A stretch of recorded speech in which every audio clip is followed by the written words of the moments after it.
Hey everybody, welcome to today's cooking video. I'm going to be making a sushi bake. For today, I am going to need some sushi rice, Kewpie mayo, I've got a cucumber, avocado, some mirin, rice vinegar, sriracha, some nori, imitation crab, and some salmon fillets. So the first thing that I did was went ahead and soaked and rinsed my sushi rice. As you can see, the water is now clear. You want it to be nice and clean before you boil it. This is right at 2 cups, and so I'm going to boil it down in about 3 cups of water. And then once it's done, I'm going to add a little bit of that mirin and rice vinegar.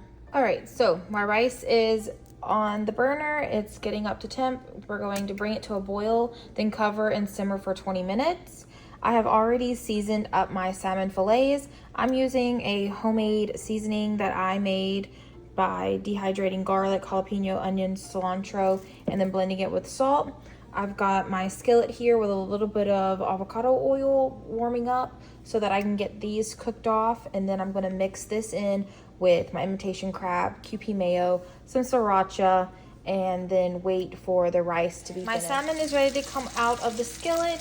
I've already pre-mixed my crab, Kewpie mayo, sriracha, and cream cheese. This is a pound of the imitation crab, 1 block of cream cheese, roughly a 1/3 cup of Kewpie mayo, and 2 tablespoons of sriracha. I did it by the measurement of my eyeball, so if you want exact measurements, feel free to use measuring spoons. And then I'm just going to toss my salmon over here. Get all those good bits.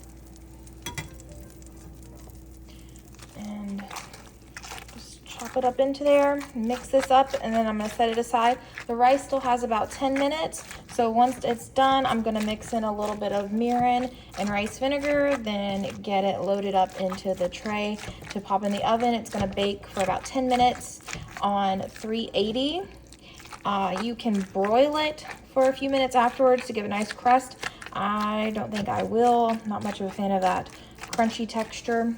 But I will be topping it with avocado, some thinly sliced cucumbers, maybe even some jalapenos, and then make a spicy mayo with the sriracha and Kewpie mayo. Right. The rice is completed. Again, I added some rice vinegar, mirin, probably about a tablespoon to a tablespoon and a half of each. I just went with the flow, and when I felt like it was right, it was right. I also added maybe a tablespoon of sugar in there as well. Now, I have not added any salt. I did try my mixture here, and I think it's perfect between the seasoning I put on the salmon and then the seasoning that's already in the sriracha. It's perfect. So now I'm going to just layer this on top.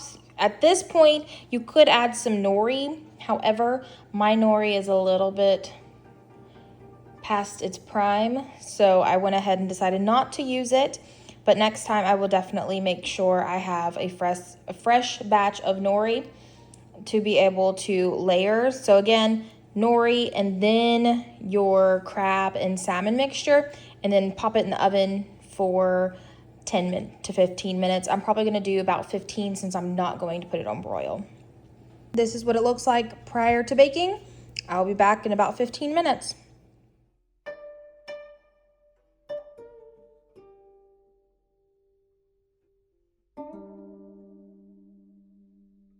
And here is the final product. I layered cucumber, avocado, some jalapenos. Then I went back with some of the Kewpie mayo and sriracha. And again, if you have nori, you could always layer the nori in there, or you could use the nori and like a taco as your shell. But again, I don't have any, so we're just gonna eat it like this. I hope you take the time to make it and enjoy.